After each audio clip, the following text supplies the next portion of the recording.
Assalamualaikum warahmatullahi wabarakatuh. Salam sejahtera buat kita semua. Bertemu kembali dengan Dr. Kanadi. Pada kesempatan kali ini kita melanjutkan diskusi kita tentang perdarahan uterus abnormal yang termasuk dalam bentuk gangguan menstruasi. Pada pertemuan kita minggu yang lalu, kita telah membahas tentang berbagai penyebab dari perdarahan uterus abnormal. Yang kalau masih ingat ada dua bagian, yaitu bagian pertama yang terkait dengan kelainan struktur yang menyebabkan terjadinya perdarahan uterus abnormal, dan yang kedua terkait dengan kelainan non-struktural atau mungkin kelainan fungsional yang dapat mengakibatkan perdarahan uterus abnormal.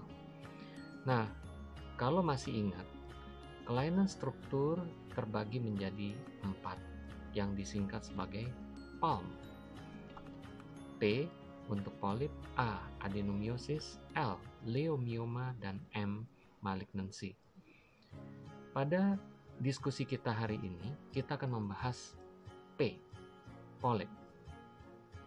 Polip adalah merupakan sebuah istilah yang banyak digunakan untuk menggambarkan sebuah pertumbuhan yang umumnya merupakan pertumbuhan tumor jinak di daerah selaput lendir. Kita ketahui terdapat beberapa tubuh kita yang merupakan selaput lendir, seperti misalnya saluran pernafasan, saluran cerna, dan tentunya juga saluran di daerah alat kelamin. Nah, tentu kita juga mengenal ada namanya polip di daerah hidung atau juga polip di daerah saluran cerna. Nah, kita berbicara di sini adalah polip yang ada di dalam rahim. Nah, polip ini umumnya dikenal sebagai polip endometrium apabila polipnya berada di dalam rongga rahim, atau bisa saja disebut sebagai polip mulut rahim atau polip cervix apabila lokasinya ada di sekitar mulut rahim.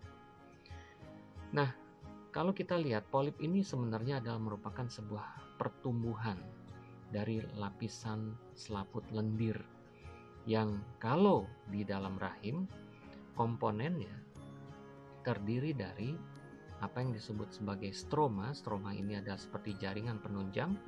Lalu di situ ada kelenjar, dan juga pembuluh darah. Jadi ada 3 komponen dari polip, yaitu stroma, kelenjar, dan pembuluh darah. Nah, memang tidak diketahui kenapa polip ini banyak sekali variasinya. Oleh karena itu tidak jarang polip ini tergantung komponen mana yang menjadi komponen yang dominan. Misalnya kalau komponen stromanya sangat dominan, maka konsistensi polip ini tentu menjadi lebih rigid atau lebih keras. Sementara kalau komponen kelenjarnya yang lebih dominan, maka tentu polipnya menjadi jauh lebih lunak. Selain itu, kalau kita lihat model pertumbuhannya, polip bisa tumbuh hanya seperti pertumbuhan tidak beraturan dari sebuah lapisan permukaan selaput lendir. Ini yang disebut sebagai pertumbuhan sesil. Namun bisa saja polip ini tumbuh memanjang hingga memiliki seperti sebuah tangkai atau pedicle, sehingga sering kita sebut sebagai pedunculated polyp atau polip bertangkai. Nah, tidak jarang di tangkai inilah umumnya ditemukan pembuluh darah yang mensupport pertumbuhan polip tadi. Nah, selain bentuknya, maka polip ini juga sangat bervariasi dari ukurannya. Ada ukuran yang kecil-kecil sampai yang ukurannya cukup besar. Nah, jadi itulah sekilas informasi tentang polip. Orang tentu bertanya tentang apa sih penyebabnya? Hingga saat ini penyebabnya masih tidak jelas, masih tanda tanya. Akan tetapi kalau kita melihat faktor risiko yang umumnya ditemukan pada penderita polip, umumnya adalah pasien-pasien atau perempuan-perempuan yang terekspos dengan hormon estrogen.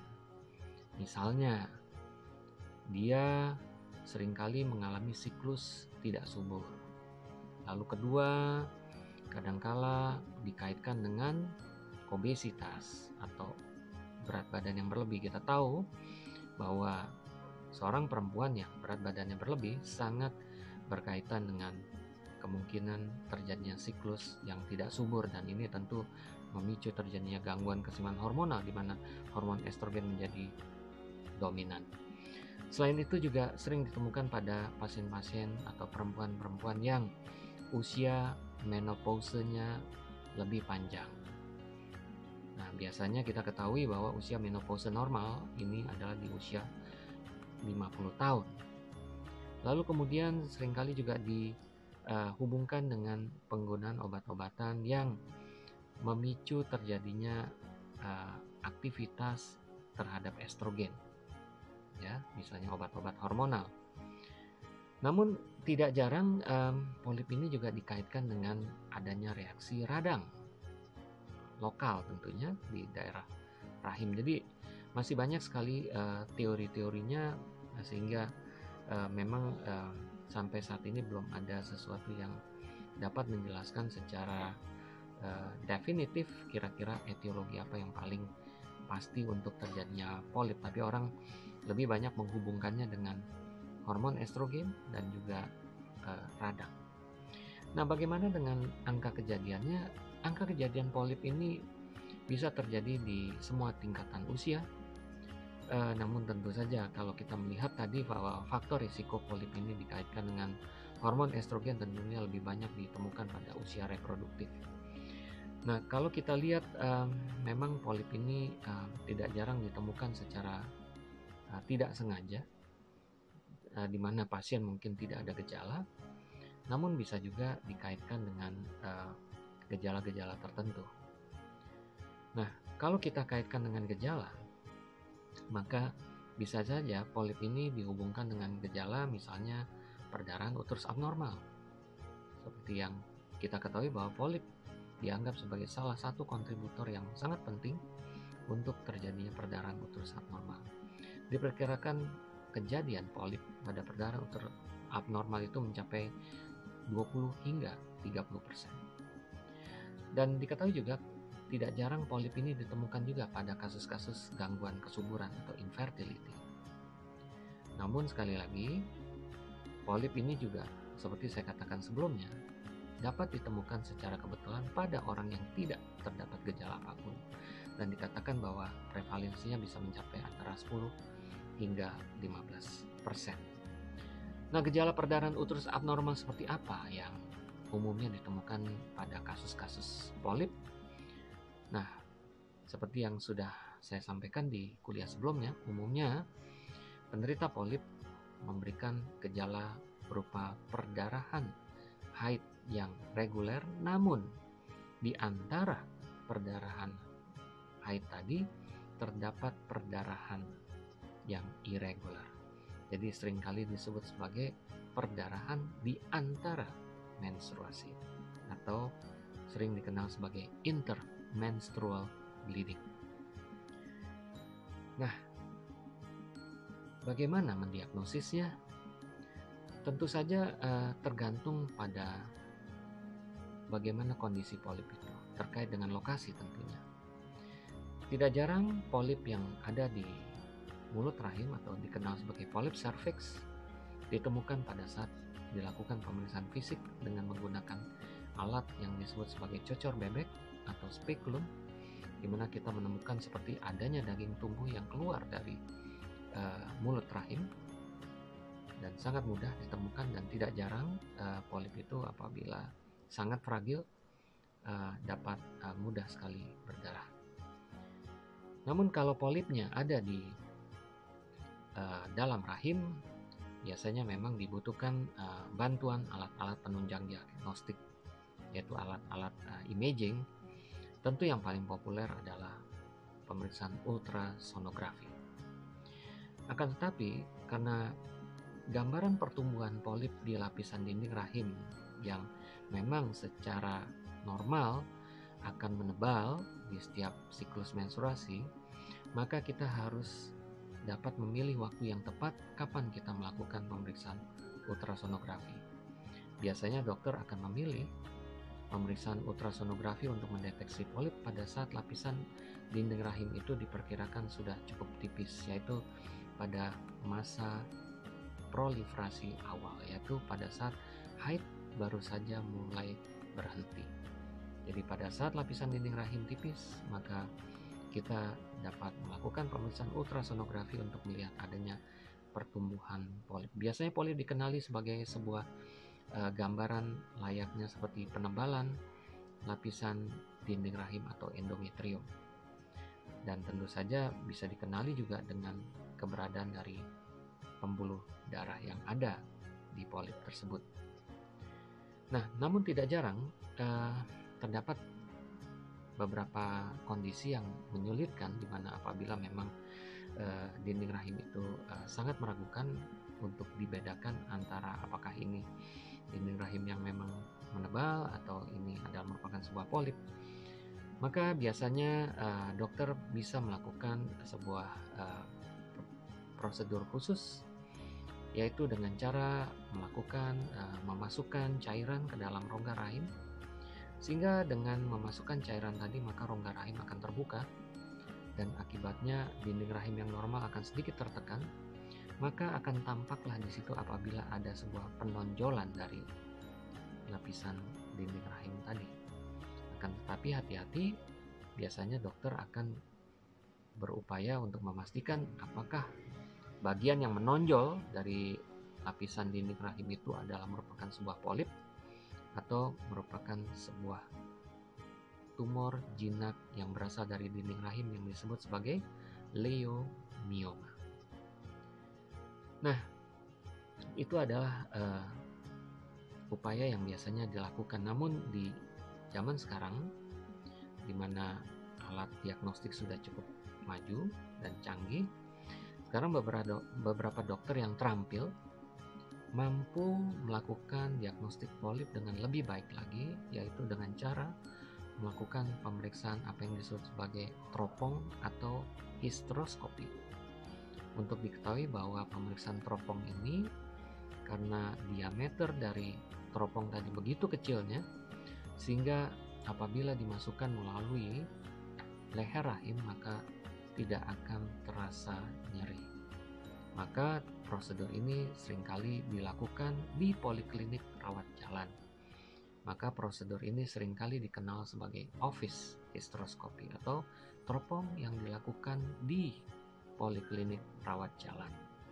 Biasanya pasien tidak membutuhkan pembiusan dan dapat dilakukan pemeriksaan diagnostik dengan cepat, dan pasien tidak perlu dirawat untuk itu, dan dapat dilakukan pemeriksaan diagnostik dengan lebih akurat dengan melakukan pemeriksaan langsung ke dalam rongga rahim. Dan tidak jarang apabila polip itu memang sangat kecil, ada beberapa dokter yang memang sangat terampil yang dapat segera melakukan tindakan pengambilan polip. Jadi dilakukan apa yang disebut sebagai see and treat atau lihat dan kemudian dilakukan terapi. Nah, selain dari pemeriksaan ultrasonografi dan pemeriksaan hysteroscopy, tidak jarang polip ini juga bisa tambah pada pemeriksaan apa yang disebut sebagai HSG atau hysterosalpingografi. Kita ketahui tujuan utama dari HSG ini tadinya adalah mencoba melihat kontur dari rongga rahim dan juga memastikan apakah kedua saluran telur yang kita kenal sebagai tuba falopii, yang merupakan tempat terjadinya pertemuan antara sperma dengan sel telur, itu tersumbat atau tidak, yaitu dengan cara memasukkan cairan yang disebut sebagai kontras ke dalam rahim dan kedua saluran telur, dan kemudian dilakukan pemeriksaan dengan menggunakan sinar X. Dari situ kita akan dapat melihat gambaran rongga rahim dan kedua saluran telur. Nah, apabila ada gambaran polip yang biasanya ukurannya cukup signifikan, maka bisa kita lihat ada bagian dari dinding rahim yang tidak dapat terisi dengan kontras. Situasi ini kita kenal sebagai feeling defect. Nah, apabila ada gambaran feeling defect, biasanya kita harus pastikan apakah itu diakibatkan karena polip atau tumor jinak dinding rahim yang lain seperti leiomyoma. Nah, jadi seperti itulah kurang lebih diagnostiknya. Tidak jarang diagnostik juga dilakukan dengan cara memastikan jaringan polip ini dengan mengambil jaringan polip ini baik secara blind atau secara buta atau tadi menggunakan alat yang disebut sebagai teropong. Jadi langsung dilakukan biopsi untuk memastikan keberadaan polip tadi. Nah, jadi seperti itulah kurang lebih gambaran bagaimana cara seorang dokter menegakkan diagnosis polip. Lalu sekarang kira-kira tata laksananya bagaimana ya untuk polip ini? Apakah terapi obat-obatan dapat mengatasi polip? Nah, sayangnya polip ini umumnya tidak dapat diterapi dengan menggunakan obat-obatan. Namun umumnya polip harus ditata laksana secara surgical atau dengan cara mengambil polip tersebut. Akan tetapi seperti saya katakan di awal bahwa polip ini kadangkala ditemukan tanpa gejala. Dan berdasarkan penelitian yang pernah dilakukan, terdapat beberapa polip yang ukurannya tidak terlampau signifikan dan tidak menimbulkan gejala ternyata dapat hilang dengan sendirinya. Jadi ada tata laksana yang cukup konservatif. Nah, bagaimana tindakan surgical yang umumnya dilakukan? Yang paling umum dilakukan adalah dengan cara melakukan kuret. Ya, kuret ini macam-macam, ada yang menggunakan kuret yang seperti dikerok, ada juga kuret yang dihisap. Akan tetapi sekali lagi untuk diketahui bahwa kuret ini dilakukan secara blind atau tidak melihat secara langsung lokasi polip ini dan apakah polip ini sudah terangkat atau tidak. Akan tetapi sekali lagi ini adalah tindakan yang memang sering dilakukan.